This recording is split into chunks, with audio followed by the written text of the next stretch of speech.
The log is off. We're back. Hello, everyone. Welcome to the Log is Off podcast. Hello, Martin. Hello. How are we doing? Yeah, not bad. I thought I'd just jump straight in with this time. Didn't care if you wanted to go or not. I'll do it. I think you did it like a sterling professional. Yeah, we're getting there, aren't we? We're getting there. Oh, it's been a weird time recently. So doing this is like coming home to a friendly lover, A warm embrace. amorous lover. Amorous? Amorous. Oh, yes, welcome. It's good to be back. I mentioned or briefly mentioned in the last episode that I'd been to the rugby in Twickenham last week. I went to the Premiership final, which was quite weird because we didn't know who was going to be in the Premiership final until it was actually time to go to the Premiership final. So it was a bit of a punt, but it was quite enjoyable. £7 a pint in Twickenham. Yeah. Self-service Guinness. Self-service. How does that work? So, absolutely fantastically. So you go up, you get a plastic glass. So it's not like a good glass, but it's a plastic glass, and you put it into this machine, and like a funnel closes around it. You know, like one of those things that used to go with their money in supermarkets. There was air. Oh, yeah. Is it like the old coffee machines that used to get? Old coffee and like machine. a shitty plastic cup would drop down, and then someone would seal it off. You put the glass in yourself. Right. Then this tube goes around it, so it like closes around it, but it's like quite tight around the glass. And then it obviously creates a vacuum because the glass crushes down a little bit. So it must create a vacuum in order to be able to pull it. And then it squirts out the Guinness, does it, and then opens up, glass pops back up again. It's a perfect Guinness. Really good. Wow. I want to see that. And I looked behind it, and there was just like barrels of Guinness, so it was coming directly from the barrel. So yeah, it was quite cool. £7 though. £7 is steep. However, we did go to the pub in Twickenham beforehand. It's a one that's right on the River Thames. I think it's called like the Barmy Arms or something like that. And it was £7.50. So it was actually cheaper in Twickenham to drink than it was at the the ground. So, but Twickenham's a really quite a good ground actually. It's good for sport. Been there a couple of times. Is it exclusively rugby there? Yeah, I think so. Yeah. I don't think because it's the RFU. It's a home of rugby union, isn't it? So yeah. I'm not really a fan of rugby. Don't get it. Yeah, well, you should have, because you could have been a good player, short and fat, sort of need. And you never took it up because it was too rough for you. Yeah, it was really rough. Remember when we used to go to practice and get like punched in the eye? I was like, "Fuck hell!" Just punched us in the eye. I do actually miss playing rugby. That was. I reckon that I could just bob out now and just have a game of rugby, and I really couldn't. You'd die. Because A, I'm not fit enough, and B, I'm far too soft. I used to be quite tough, me, but like in an understated way. Yeah, I'd go along with that, yeah. Maybe not tough, but I'm not. Now I'm squeamish at needles and I've got bum problems and stuff like that. So I always remember about you. You were really good at taking a beating. Oh, but easy. Oh, God, I could take a punch. You had a shit nose. Been a boxer.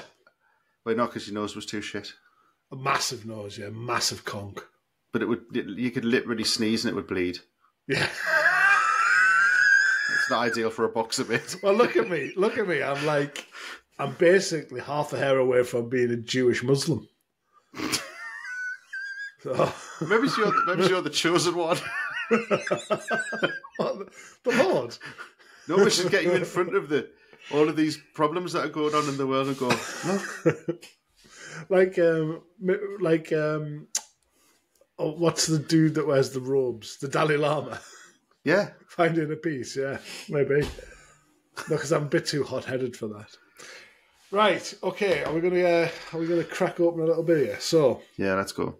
I brought you into a new style here. I think this time. I All right. don't think you'll have had this one before. So this is a red IPA. So it's like an IPA, but red. This is from Elusive Brewing in collaboration with Brew York, which we've had a few Brew Yorks, and it's called Super Red. I'd be interested. I don't know how this is going to taste myself, but I'd be interested to try it. And it's a bit more meaty. This one, it's 8.5%. Can you explain what an imperial red is?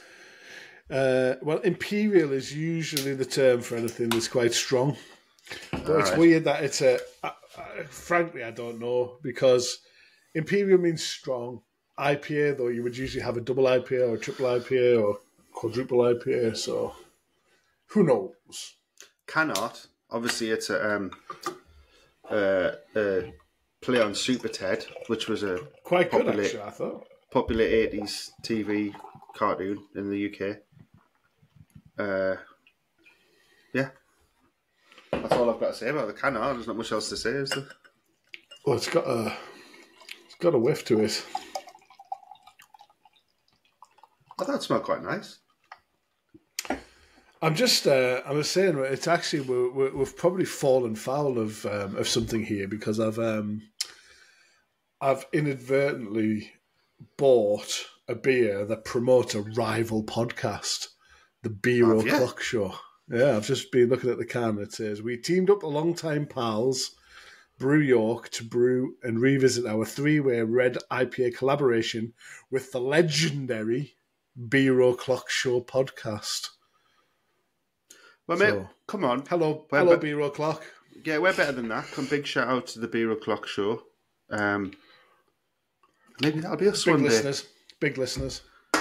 Don't miss an episode. Right. Cheers. Tuck in. Cheers.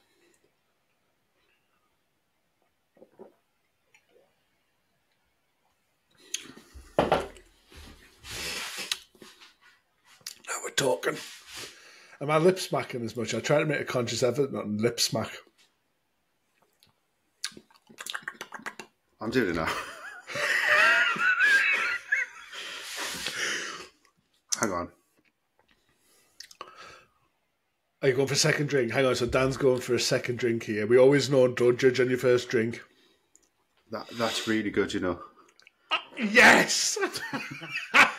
Do you know what? I'm so glad you said that because I was thinking exactly the same thing. That's really good. Bloody delicious. That doesn't taste like an 8.5% beer, does it? No. I mean, there's a little bit of booziness comes through, but it's not ridiculous. Look at me. I think we'll put a beer snob buzzer in there, shall we? Yeah, we'll have to bring that back for me. Full-time beer snob now. Jesus, what's happened? Mate, what have you done to us? Yeah, but that's good, isn't it? That's what we wanted. Super red. So, I mean, I don't honestly know. I know a little bit about beer, but I don't actually know what a red IPA is. Apart from all I can think of is it's done with a little bit of a different grain bill that gives it like some redness. That is incredible. It's definitely got a like a toffiness to it, hasn't it? Yeah. I was just reading that on the can and I was like, yeah. Like caramelly kind of taste. That's really good. I think we've already probably ruined the end of this episode, like. You never know, I might spill it and get annoyed with it or something.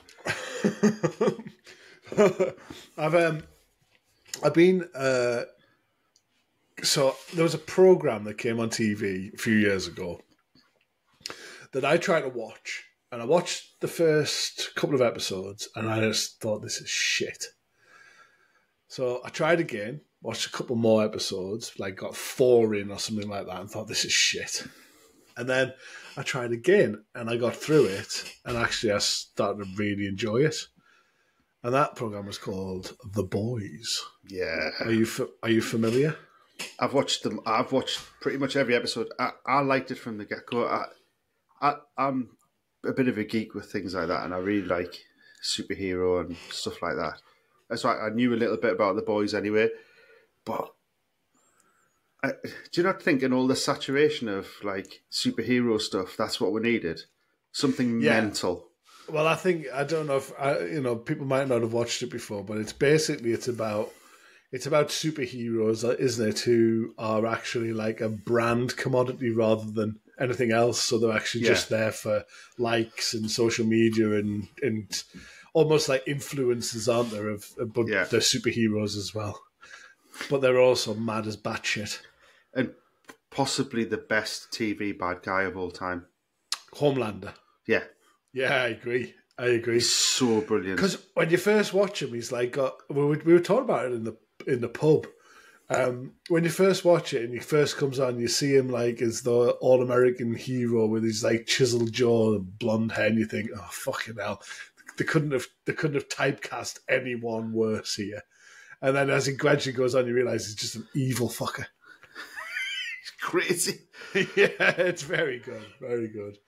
So did you watch the Hero-gasm episode where they went to that orgy thing? Yes, I did. Yeah. I literally sat the whole way through that episode just going, I couldn't believe what it was. And there's a bit where I think it's this episode where a guy's tiny. Yeah, and he goes in another man's and then he sneezes.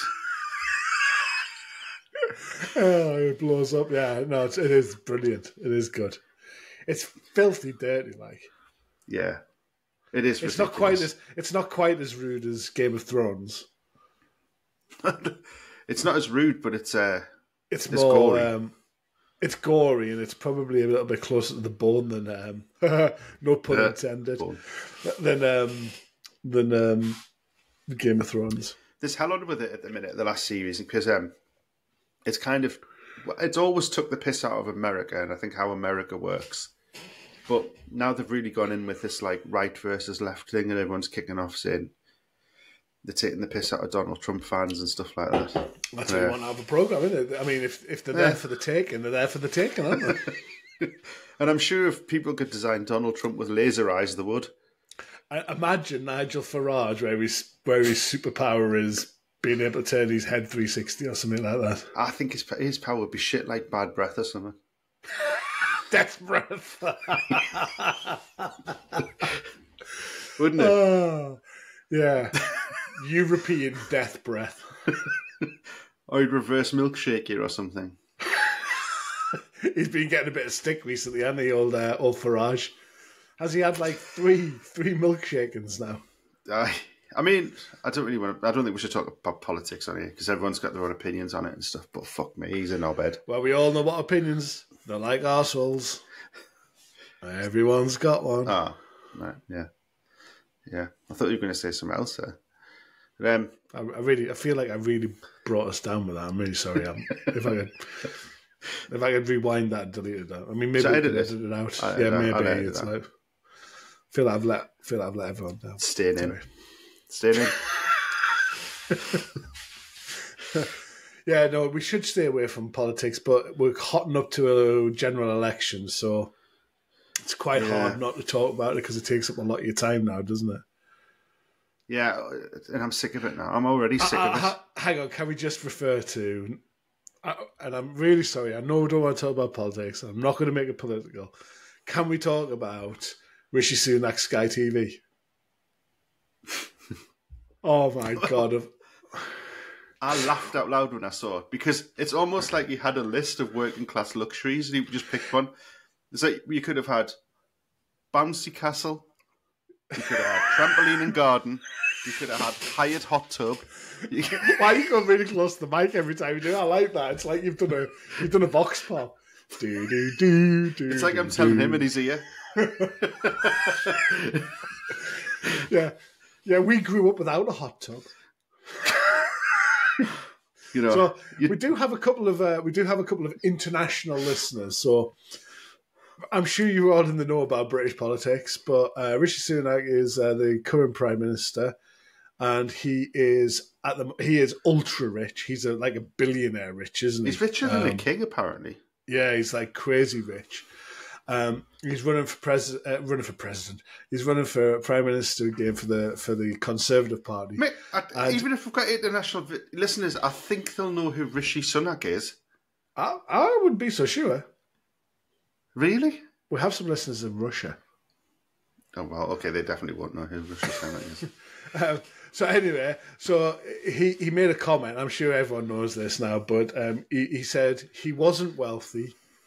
His parents gave everything they had to send him and his brother to private school, £50,000 a year.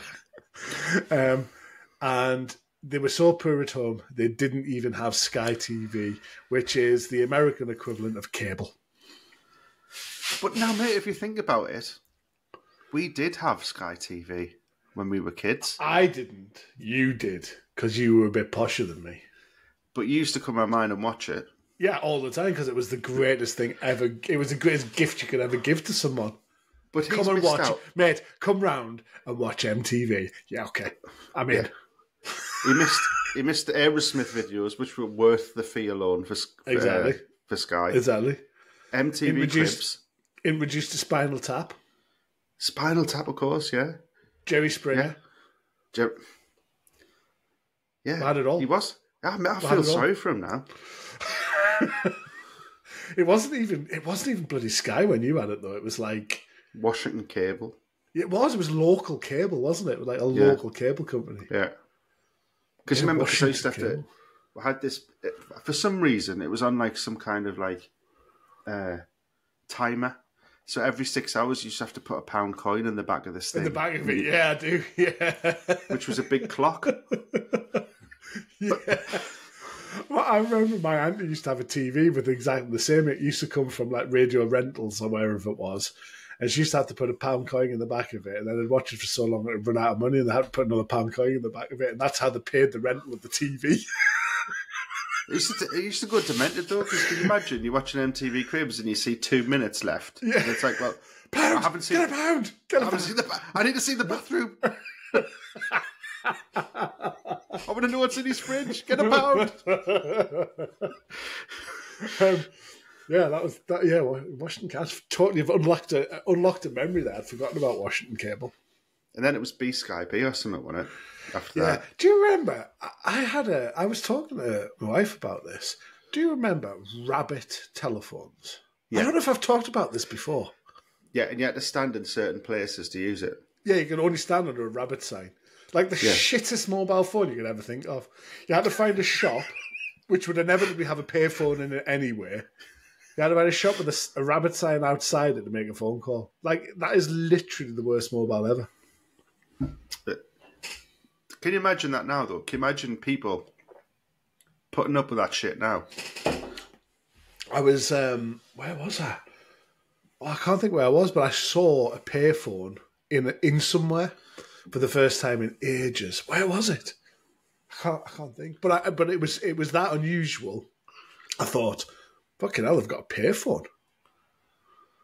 Yeah, and it was like, because you know, like pubs used to have payphones in them. I think it might have been a pub that I was in, and they used to have payphones in the back, didn't they? Because that was the only way you could arrange to meet people and stuff. Yeah, yeah.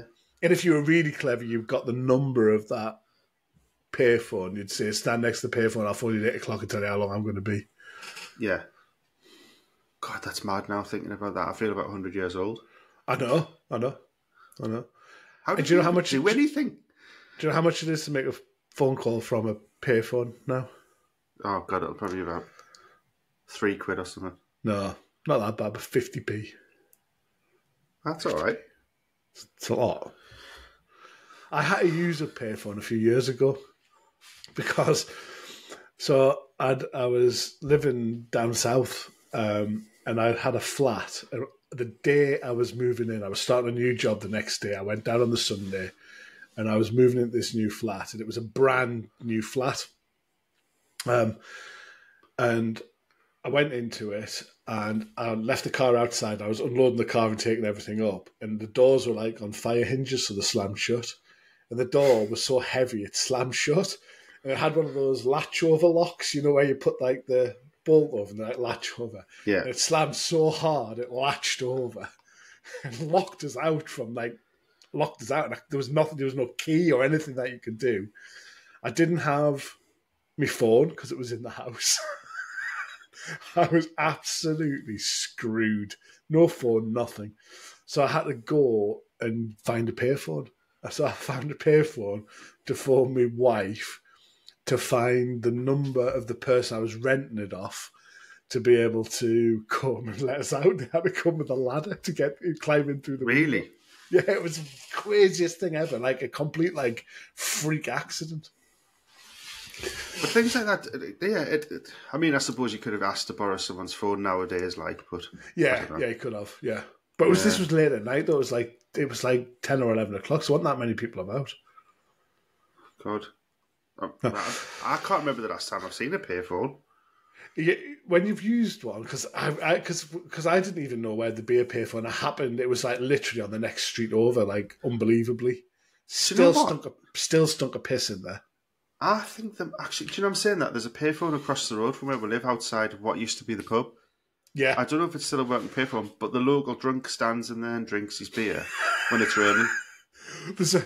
So, what I know about payphones, a lot of them are now defibrillators for drunks who have heart attacks.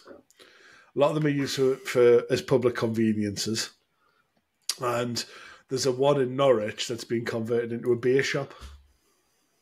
It's the best thing ever.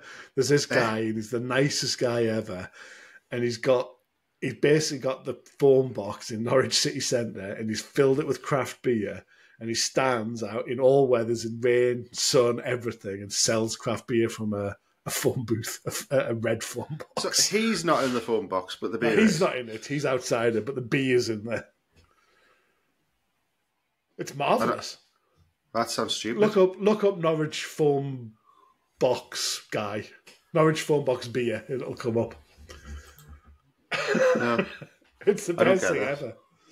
And he's a proper nice guy as well. We're both doing this now, aren't we?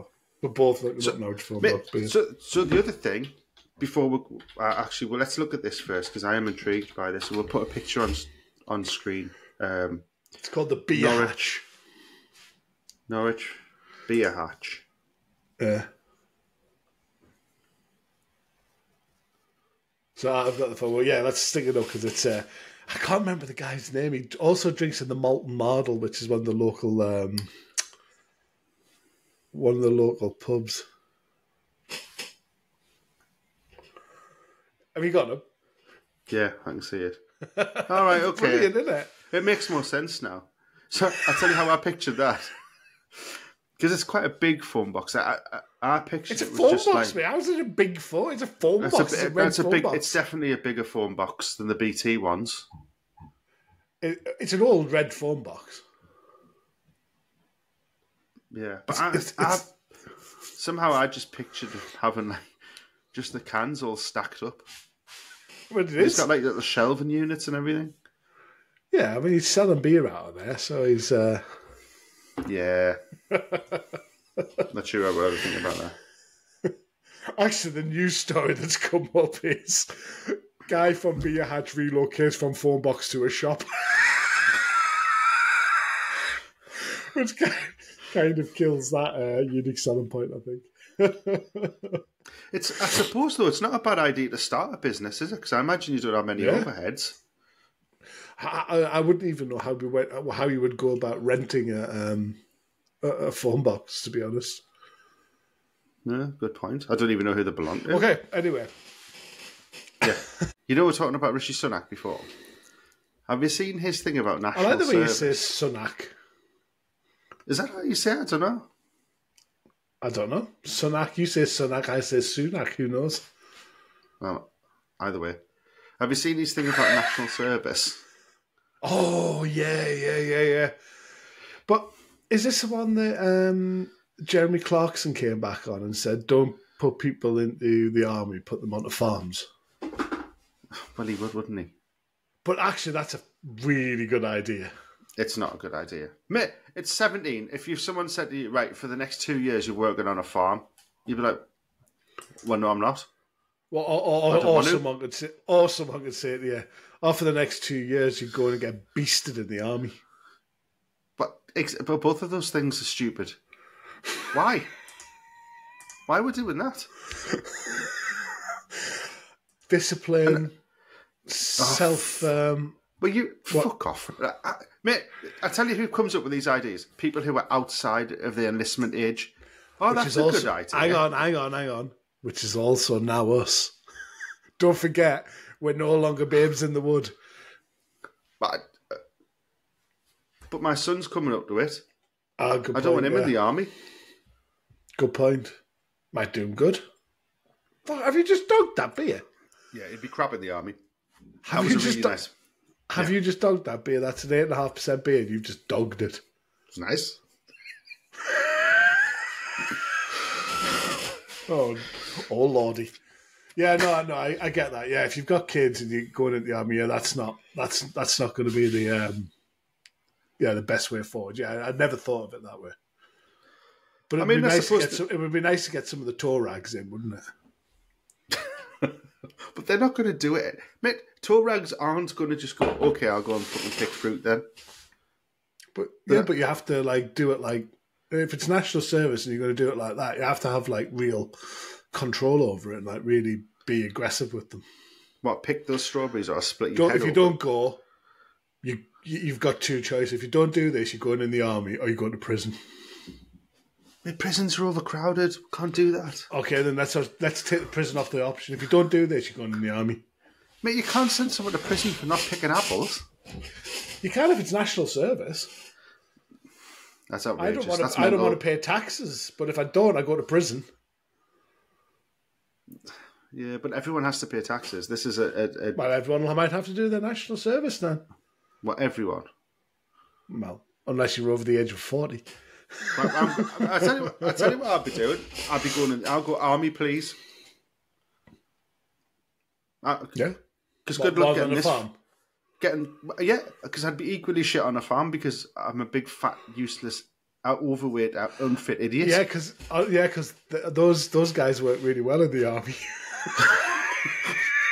Well, I couldn't go out and do 8 hours of fruit picking. I'd be freaked. You could. You wouldn't be very good at reaching the high apples, but you could do the strawberries or something. What's something that grows at about 3 foot? Strawberries. Blackberries. I'd get them. Well, no, not the high branches. You wouldn't be able to lean over. Yeah. You'd thorn your belly. I really would thorn my belly because they're very prickly, aren't they? I'd be like, I'm sorry, I'm going to have to go to the medic. I've thorned my belly again. We've got a little forest where we live. And I sometimes walk the dog down there, and there's a little path around it. It's surrounded by 2 becks. And when you go in there, I can let the dog off because it's surrounded by 2 becks, so she can't piss off anywhere. But when it gets to summer, there's a little path that goes down, and it just gets narrower and narrower and narrower with prickly bushes. And literally, the amount of times I thought I was going to have to call for help because I've become snagged on the brambles. So people, can you come and rescue us? I'm trapped in the thorn bushes in the forest. How snagged do you get? So because sometimes you got to proper rip your shirt, haven't you? Pull it and proper snagged. But what are you doing in the bushes? Rolling round? No, the path the path that goes through is covered in bushes, thorns. That's never happened. I tell you what I read about the other day, right? And I've never known this in my life. And my son started going out with his mates on a weekend, and they go down to this little sort of wooded forest go to the area. Park? Yes. Does he come back smelling the Benson and Hedges? No, he's very wholesome. But anyway, does he stink? Does he stink of clear cider? No, he doesn't. He's a good lad. He doesn't vape either. Oh yeah, that's the thing, isn't it? Vaping. So, do you know hogweed? Yeah, I used to smoke it. What? Yeah, hogweed. So you break it off, and it's little twigs, isn't it? You used to break it off, and it's hollower down the middle, and you used to be able to smoke it. You used to be able to light it and smoke it. But if you brush against your skin, Oh do you know yeah, what it does? oh no, it's a different one. Yeah, there's one that's like really nasty. Is it isn't there? hogweed? Yeah, they look similar, I think, but they're like It's like big tall thing. yeah, and like do they snap really easily? The branches. Yes. Yeah, it So is. apparently, if you brush against it, smoke right? I'm sure. We didn't. Sure that no, we didn't. No, but when I was knocking around with the naughty lads, You were smoking leaves. no, it wasn't leaves. It was like the stem, like the stem that goes up to the plant. Like it's like a white plant on top, isn't it? Like You smoked it. yeah, you see, you used to snap it off, and it was hollow in the middle, and you could light it, and it would stay lit, and you could smoke it because it was hollow. You could. What was that doing for you? Don't know. You've just got a hot plant. Now you're saying it's deadly poisonous, probably shortening my life considerably. But the thing that's baffled me about it is apparently if it brushes on your skin, I thought it was the prickles or something that give you like a rash. But it apparently stops your skin from working against the sun. So there are actually burns that you get on your skin. Shit. What an evil bastard plant. That is an evil bastard plant. That's wild, isn't it? We can't have been smoking that. No, you definitely weren't. I don't know what you... I'd love someone to come up and tell us what the plant we were smoking was. I'm sure we can't have been the only people ever to have smoked this plant. What? I don't understand. I wasn't a drug or think anything like that. It didn't make you high or anything like that. It was just like literally like smoking. But we were like 12 or whatever. Like this? Yeah. So it didn't used to like smoke at the end, but it used to stay lit. But you could. That's all we do. Like that's all you do. Yeah. Okay. Right. Shall we go back to this beer? Oh, sorry. I feel like I've really killed the atmosphere tonight on several occasions. A bit of a fucking. We've been around the houses. There. We've been around the houses. So we are on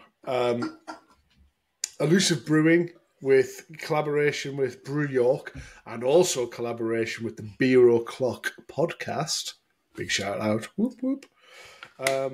For Super Red, an Imperial Red IPA. Alcohol is 8.5%. I'm just going to play the sound now. There's no point even going through the rigmarole of asking you, is there? No. We made it quite clear. Logs off, I'm going to say it though. That's one of the best beers I've had for a long time. Has it gone to your head? A little bit. Is it because you dogged it? I think so. I did drink that quite quick. You know what I fancy now? A Hogweed tab.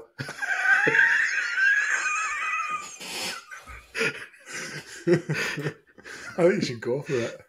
All right. It's quite literally Benson and Hedges. Oh, well, I still haven't finished mine, so bottoms up. Right, buddy. Till the next time.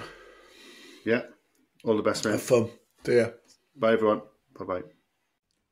The log is off.